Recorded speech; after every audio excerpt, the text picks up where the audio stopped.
Hello అండి. Welcome to our YouTube channel విద్యా భరోసా. So guys, ఈ వీడియో నేను భారతీయ సమాజం నుంచి ప్రభుత్వ విధానం లేదా పబ్లిక్ పాలసీ అనేటువంటి అంశం మీద వీడియో చేయటం అనేటువంటిది జరిగిందండి. అలాగే మీరు ఈ వీడియోని ఎక్కడ స్కిప్ చేయకుండా పూర్తిగా చివరి వరకు చూడండి.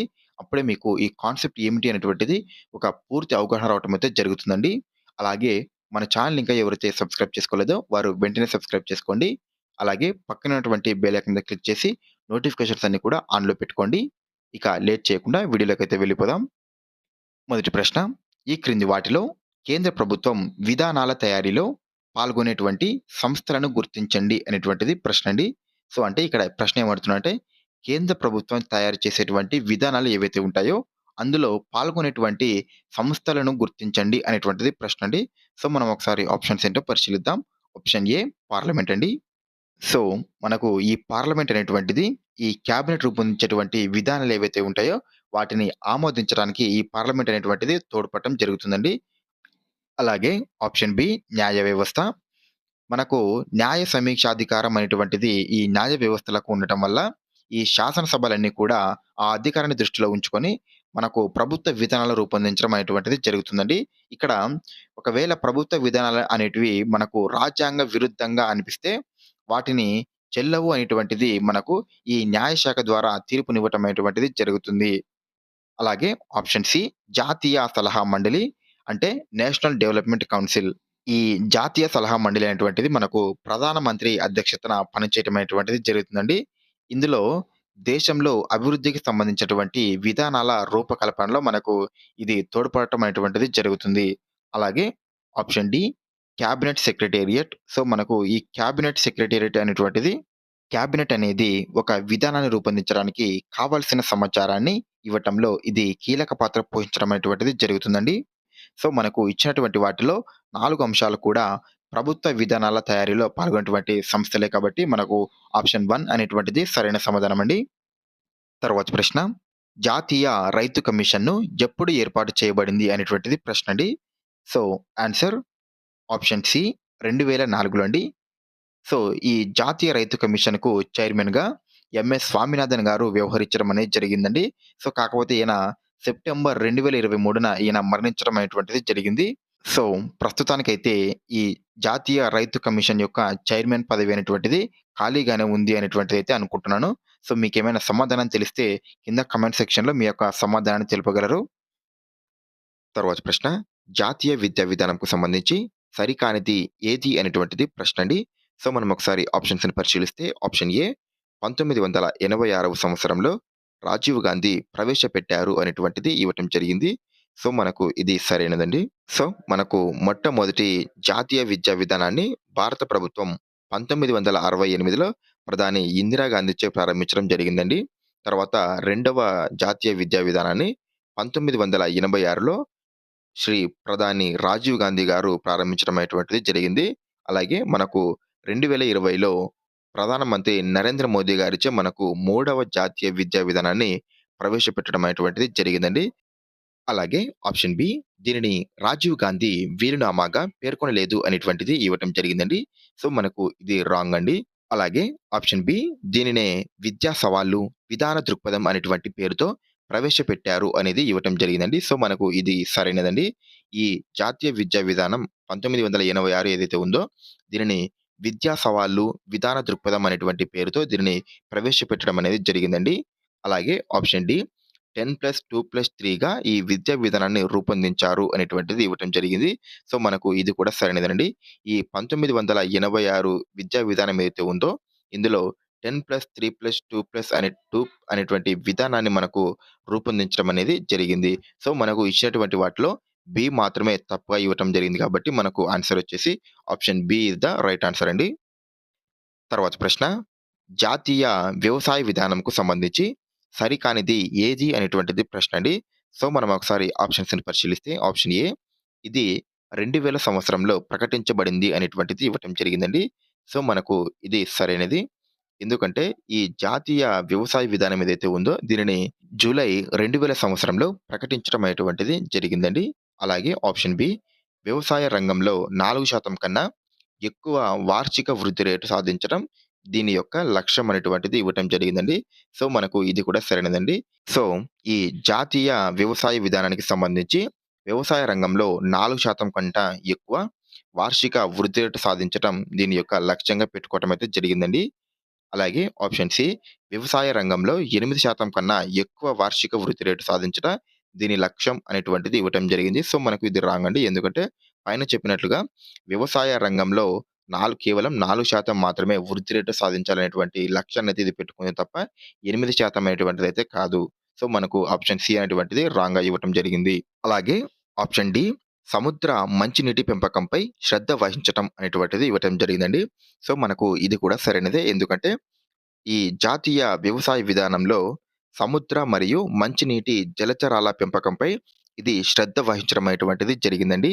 సో, మనకు ఇచ్చినటువంటి వాటిలో ఆప్షన్ సి మాత్రమే రాంగ్‌గా ఇవ్వటం జరిగిందండి. సో, ఆన్సర్ వచ్చేసి కూడా మనకు ఆప్షన్ సి. సో గైస్ మీకు ఈ వీడియో నచ్చినట్లయితే ప్లీజ్ ఒక చిన్న లైక్ చేసి సపోర్ట్ చేయండి. మీరు లైక్ చేయడం ద్వారా ఇలాంటి మరెన్నో వీడియోస్‌ని మీకు అందివ్వటానికి మాకు కొంచెం సపోర్ట్‌గా ఉండటం అయితే జరుగుతుందండి. సో, ప్లీజ్ వీడియోని లైక్ చేయడం మాత్రం మర్చిపోకండి. మీకు నచ్చితేనే లైక్ చేయండి. తరువాతి ప్రశ్న 1986 జాతీయ విద్యా విధానంలో భాగంగా ప్రవేశపెట్టబడిన పథకమేది అనేటువంటిది ప్రశ్న అండి.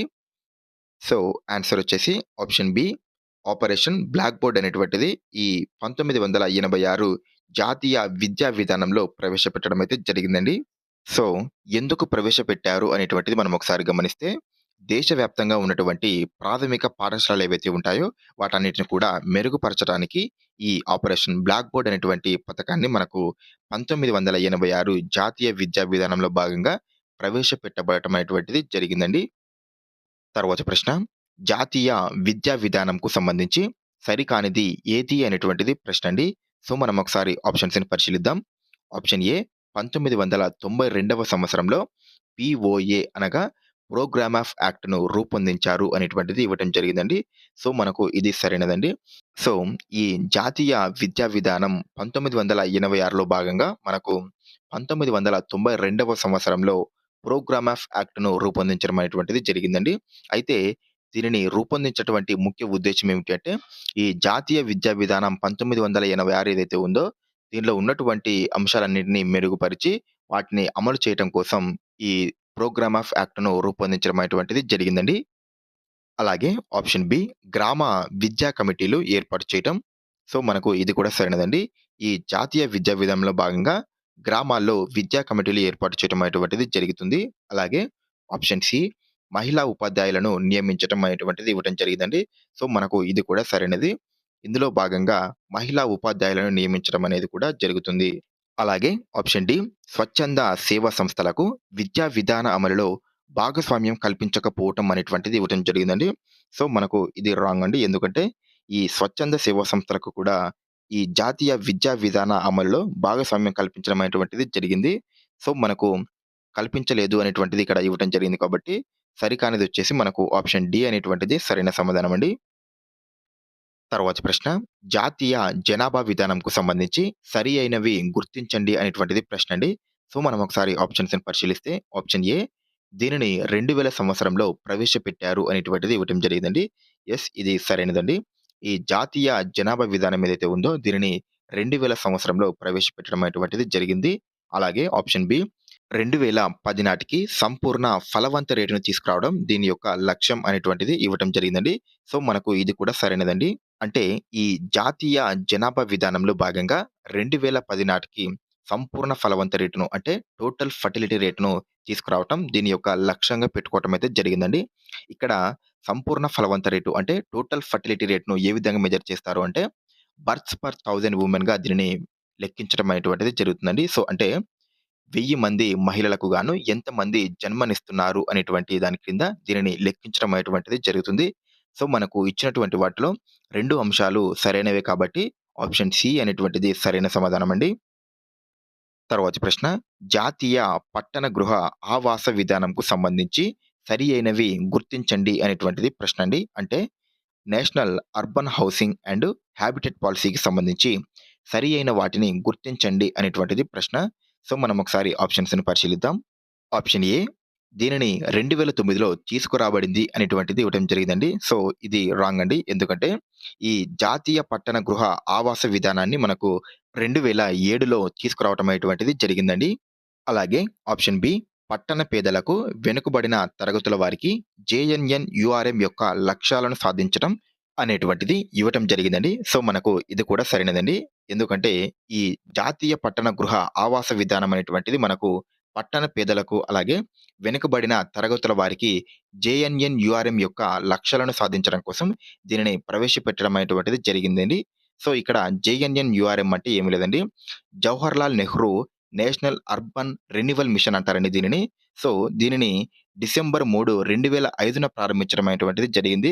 ఈ జేఎన్ఎన్‌యూఆర్‌ఎం యొక్క ముఖ్య లక్ష్యం ఏమిటి అంటే, ఇది సంస్కరణలు ప్రోత్సహించడానికి, అలాగే గుర్తించబడినటువంటి నగరాలలో ప్రణాళికాబద్ధమైన అభివృద్ధిని వేగవంతం చేయటానికి ఏర్పాటు చేసినటువంటి ఒక అతిపెద్ద జాతీయ పట్టణ కార్యక్రమం అండి ఇది. అలాగే ఆప్షన్ సి 74వ రాజ్యాంగ సవరణ చట్టం సూచించిన అభివృద్ధిని గురించి సాధించుటకు కృషి చేయాలి అనేటువంటిది మనకిక్కడ ఇవ్వటం అయితే జరిగిందండి. సో, మనకు ఇది కూడా సరైనదండి. ఎందుకంటే ఈ జాతీయ పట్టణ గృహ ఆవాస విధానం అనేటువంటిది మనకు 74వ రాజ్యాంగ సవరణ చట్టంలో సూచించినటువంటి లక్ష్యాలకు అనుగుణంగా గ్రామీణ మరియు పట్టణ ప్రాంతాల వారి యొక్క జీవన అభివృద్ధిపై ఇది దృష్టి పెట్టడం అనేటువంటిది జరుగుతుందండి. సో, మనకు ఇచ్చినటువంటి వాటిలో బి మరియు సి మాత్రమే సరైనది కాబట్టి ఆప్షన్ డి అనేటువంటిది సరైన సమాధానం అండి. తరువాతి ప్రశ్న జాతీయ జల విధానంను ఎప్పుడు ప్రవేశపెట్టారు అనేటువంటిది ప్రశ్న అండి. సో, ఆన్సర్ ఆప్షన్ బి 1987లో నీటి వనరుల ప్రణాళిక మరియు అభివృద్ధి మరియు వాటి యొక్క సరైన వినియోగాన్ని నిర్ధారించడానికి భారత ప్రభుత్వ శాఖ ఒక జాతీయ నీటి విధానాన్ని రూపొందించడం అనేటువంటిదైతే జరిగిందండి. అయితే మనకు మొట్టమొదటి జాతీయ నీటి విధానాన్ని ఎప్పుడు ప్రవేశపెట్టింది అంటే సెప్టెంబర్ 1987లో ప్రవేశపెట్టడం అనేటువంటిది జరిగింది.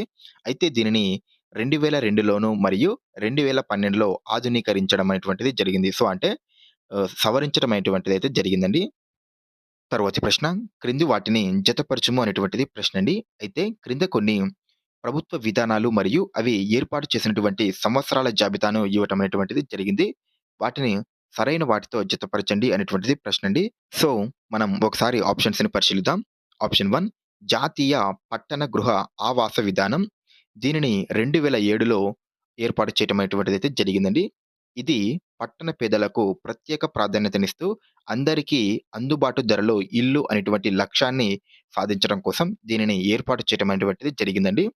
అలాగే ఆప్షన్ 2 జాతీయ ఆరోగ్య పరిశోధన విధానం. దీనిని 2011లో ఏర్పాటు చేయడం అనేటువంటిది జరిగిందండి. సో, దీని యొక్క ముఖ్య ఉద్దేశ్యం ఏమిటి అంటే, లింగ భేదం అనేటువంటిది లేకుండా అన్ని వయస్సుల వారికి ఉన్నతమైనటువంటి ఆరోగ్య సేవలను అందించడం దీని యొక్క ప్రధాన లక్ష్యమండి. అలాగే ఆప్షన్ సి జాతీయ జనాభా విధానం. దీనిని 2000 సంవత్సరంలో ఏర్పాటు చేయడం అనేటువంటిది జరిగిందండి. సో, దీని యొక్క ప్రధాన లక్ష్యం ఏమిటి అంటే, దేశంలో ఉన్నటువంటి జనాభా పెరుగుదలను, అలాగే కుటుంబ నియంత్రణకు సంబంధించిన సవాళ్లను మరియు సమస్యలను పరిష్కరించడం దీని యొక్క ముఖ్య లక్ష్యం. చివరిగా జాతీయ పట్టణ పారిశుధ్య విధానం. దీనిని 2008లో ఏర్పాటు చేయడం అనేటువంటిది జరిగిందండి. సో, దీని యొక్క ముఖ్య ఉద్దేశ్యం ఏమిటి అంటే, రాష్ట్ర పారిశుధ్య వ్యూహాలు మరియు నగర పారిశుధ్య ప్రణాళికలు, బహిరంగ మల విసర్జన రహిత నగరాలు, అలాగే అన్ని మానవ మరియు ద్రవ వ్యర్థాలను పారిశుధ్యం చేయటం మరియు సురక్షితమైనటువంటి ప్రదేశాలలో వాటిని పారవేయటం అనేటువంటిది మనకు దీని యొక్క ముఖ్య ఉద్దేశ్యం అండి. So, the final answer is option A is the right answer అండి. తరువాతి ప్రశ్న ఈ క్రింది వాటిని జతపరచుము అనేటువంటిది ప్రశ్న అండి. అయితే క్రింద కొన్ని ప్రభుత్వ విధానాలు మరియు వాటి యొక్క వర్గీకరణ గురించి ఇవ్వటం అనేటువంటిది జరిగిందండి. అయితే వాటిని సరైన వాటితో జతపరచండి అనేటువంటిది ప్రశ్న. సో, ఇక్కడ మీకు ముందుగా ప్రభుత్వ విధానం అంటే ఏమిటో చెప్తాను వినండి. సో, రాజ్యం లేదా ఒక దేశం తాను ఏర్పరచుకున్నటువంటి లక్ష్యాలు ఏవైతే ఉంటాయో వాటిని అమలు పరచడానికి, అలాగే వాటిని సాధించడానికి చేసేటువంటి వివిధ పరిపాలనాపరమైనటువంటి చర్యలు ఏవైతే ఉంటాయో అటువంటి వాటినే మనకు ప్రభుత్వ విధానాలు అంటారండి. ఆప్షన్ 1 సాంఘిక పర విధానాలు. సో, మనకిక్కడ సాంఘిక పర విధానాలు అంటే సోషియోలాజికల్ అప్రోచెస్ అనొచ్చండి ఇంగ్లీష్‌లో. సో, ఇవి ఎక్కువగా వృద్ధుల పైన, బాలల పైన, మహిళల పైన, అలాగే జనాభా పైన చేసేటువంటి జాతీయ విధానాలని మనం సాంఘిక పరమైనటువంటి విధానాలుగా చెప్పుకోవచ్చండి. సో, మనకిక్కడ ఆప్షన్స్‌లో ఆప్షన్ డి మహిళలపై జాతీయ విధానం అనేటువంటిది సాంఘికపర విధానానికి ఒక ఉదాహరణగా చెప్పుకోవచ్చండి. అలాగే ఆప్షన్ 2 ఆర్థికపర విధానాలు. సో, మనకు ఆర్థికపరమైనటువంటి విధానాలు అంటే ఎకనామికల్ అప్రోచెస్ అంటామండి. అంటే మనకు ఇందులో ప్రధానంగా కోశ విధానం, వ్యవసాయ విధానం, పారిశ్రామిక విధానాలను మనము ఆర్థికపరమైనటువంటి విధానాలుగా చెప్పుకోవచ్చండి. ఎందుకంటే ఇవి రెవెన్యూ అనేటువంటివి జనరేట్ చేస్తాయి కాబట్టి వీటిని ఆర్థికపరమైనటువంటి విధానాలుగా మనం చెప్పుకోవటం అనేది జరుగుతుందండి. సో, ఇక్కడ ప్రశ్నలో పారిశ్రామిక విధానం అనేటువంటిది మనకు ఆర్థికపరమైనటువంటి విధానానికి ఒక ఉదాహరణగా చెప్పుకోవచ్చండి. అలాగే ఆప్షన్ 3 రాజకీయ పరమైనటువంటి విధానాలు. సో, మనకు పొలిటికల్ అప్రోచెస్ అంటామండి వీటిని. అంటే విదేశాంగ విధానాలు ఏవైతే ఉంటాయో అటువంటి వాటిని మనం రాజకీయ పరమైనటువంటి విధానాలకు ఒక ఉదాహరణగా చెప్పుకోవచ్చండి. అలాగే ఆప్షన్ 4 భద్రతా పరమైనటువంటి విధానాలు. అంటే సెక్యూరిటీ ఓరియెంటెడ్ అప్రోచెస్ అంటామండి వీటిని. అంటే మనకు అణుశక్తి విధానం, అలాగే అంతరిక్ష విధానం. సో, ఇవన్నీ కూడా మనకు భద్రతా పరమైనటువంటి విధానాలకి ఒక ఉదాహరణగా చెప్పుకోవచ్చండి. ఇక్కడ ఆయుష్‌తి విధానమైనటువంటిది తప్పుగా పడిందండి. క్షమించాలి. సో, దాని ప్లేస్‌లో అణుశక్తి విధానమైనటువంటిది పడాలి. బై మిస్టేక్‌గా ఆయుష్‌తి విధానమైనటువంటిది పడింది. సో, మనకు ఫైనల్ ఆన్సర్ వచ్చేసి ఆప్షన్ బి అనేటువంటిది సరైన సమాధానమండి. తర్వాత ప్రశ్న, పునరావాసం పట్ల జాతీయ విధానంకు సంబంధించి సరి అయినది గుర్తించండి అనేటువంటిది ప్రశ్నండి. సో, మనం ఒకసారి ఆప్షన్స్‌ని పరిశీలిస్తే ఆప్షన్ ఏ ఈ విధానం అసంకల్పితంగా స్థాన మార్పు చేసే వారి కోసం ఉద్దేశించినది అనేటువంటిది ఇవ్వటం జరిగిందండి. సో, మనకు ఇది సరైనదండి. ఈ జాతీయ విధానం అనేది అసంకల్పితంగా స్థాన మార్పు చేసే వారి యొక్క ప్రయోజనాలు మరియు పరిహారం కోసం ఉద్దేశించబడినటువంటి విధానమండి ఇది. సో, దీనిని ఎప్పుడు ప్రవేశపెట్టారు అంటే మనకు 2004లో దీనిని ప్రవేశపెట్టడం అనేటువంటిది జరిగింది. అలాగే ఆప్షన్ బి 200 కన్నా ఎక్కువ ఎస్టీ కుటుంబాల తరలింపుకై గిరిజన అభివృద్ధి పథకం వర్తించును అనేటువంటిది ఇక్కడ ఇవ్వటం జరిగిందండి. సో, మనకు ఇది కూడా సరైనదండి. సో, ఇక్కడ చెప్తున్నదేమిటి అంటే ఈ గిరిజన అభివృద్ధి పథకం క్రింద పునరావాసం అనేటువంటిది కల్పించాలి అంటే, కొండ ప్రాంతాలలో నివసించేటువంటి ఎస్టీ కుటుంబాలేవైతే ఉంటాయో, వాటిలో కనీసం 250 కుటుంబాలైనా ప్రభావితం చెంది ఉండాలంట. అప్పుడే ఈ గిరిజన అభివృద్ధి పథకం కింద వారికి పునరావాసం అనేటువంటిది కల్పించడం అనేది జరుగుతుంది అని ఇక్కడ ఇవ్వటం అయితే జరిగిందండి. సో, మనకు ఇది సరైనదండి.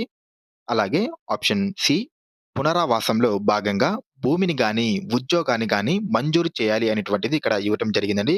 సో, మనకు ఇది కూడా సరైనదండి. అంటే ఈ గిరిజన అభివృద్ధి పథకం అనేటువంటి దాని క్రింద మనకు ఎప్పుడైతే పునరావాసం అనేటువంటిది కల్పించబడుతుందో, అందులో భాగంగా భూమిని గాని, ఉద్యోగాన్ని గాని వారికి మంజూరు చేయాలి అనేటువంటిది మనకు ఈ జాతీయ పునరావాస విధానంలో మనకు చెప్పటం అనేటువంటిది జరిగిందండి. సో, మనకు ఇచ్చినటువంటి వాటిలో 3 అంశాలు కూడా సరైనవే కాబట్టి ఆప్షన్ సి అనేటువంటిది సరైన సమాధానమండి. తర్వాత ప్రశ్న, క్రింది వాటిని జతపరచుము అనేటువంటిది ప్రశ్నండి. అయితే క్రింద మరికొన్ని ప్రభుత్వ విధానాలు మరియు అవి ఏర్పాటు చేసినటువంటి సంవత్సరాల జాబితాను ఇవ్వటం అనేది జరిగింది. వాటిని సరైన వాటితో జతపరచండి అనేటువంటిది ప్రశ్నండి. సో, ఒకసారి ఆప్షన్స్ ఏంటో పరిశీలిద్దాం. ఆప్షన్ ఏ పునరావాసం పట్ల జాతీయ విధానం. ఇది 2004లో దీన్ని ఏర్పాటు చేయడం అనేటువంటిది జరిగిందండి. సో, ఈ విధానం ప్రకారం అసంకల్పితంగా స్థాన మార్పు చేసే వారి ప్రయోజనాలు మరియు పరిహారం కోసం ఇది ఉద్దేశించడం అయితే జరిగిందండి. అలాగే ఆప్షన్ బి మహిళల సాధికారతపై జాతీయ విధానం. దీనిని ministry of women and child development department కింద 2001లో దీనిని ఏర్పాటు చేయడం అనేటువంటిది జరిగిందండి. అలాగే ఆప్షన్ సి బాలల పట్ల జాతీయ విధానం. దీనిని ఆగస్టు 22, 1974 ఏర్పాటు చేయడం అనేది జరిగిందండి. సో, ఇందులో భాగంగా పిల్లల పూర్తి శారీరక, మానసిక మరియు సామాజిక వికాసానికి, అలాగే పుట్టుకకు ముందు మరియు పుట్టిన తరువాత, అలాగే పెరుగుతున్నటువంటి దశలను రాష్ట్రం వారికి తగిన సేవలను అందించాలని ఈ విధానం నిర్దేశించడం అయితే జరుగుతుందండి. అలాగే ఆప్షన్ డి వికలాంగుల పట్ల జాతీయ విధానం. సో, ఈ విధానాన్ని భారత ప్రభుత్వం ఫిబ్రవరి 2006లో ఏర్పాటు చేయడం అనేటువంటిది జరిగిందండి. ఇది వికలాంగుల శారీరక మరియు విద్య, అలాగే ఆర్థిక పునరావాసానికి సంబంధించినదండి. సో, మనకు ఇచ్చినటువంటి వాటిలో ఆప్షన్ ఏ అనేటువంటిది సరైన సమాధానం అండి. సో, ఇదండి ఇవాల్టి వీడియో. ఈ వీడియో నచ్చితే ప్లీజ్ ఒక చిన్న లైక్ చేయడం మాత్రం మర్చిపోకండి. అలాగే మన ఛానెల్‌ని ఇంకా ఎవరైతే సబ్స్క్రైబ్ చేసుకోలేదో వారు వెంటనే సబ్స్క్రైబ్ చేసుకోండి. Thank you.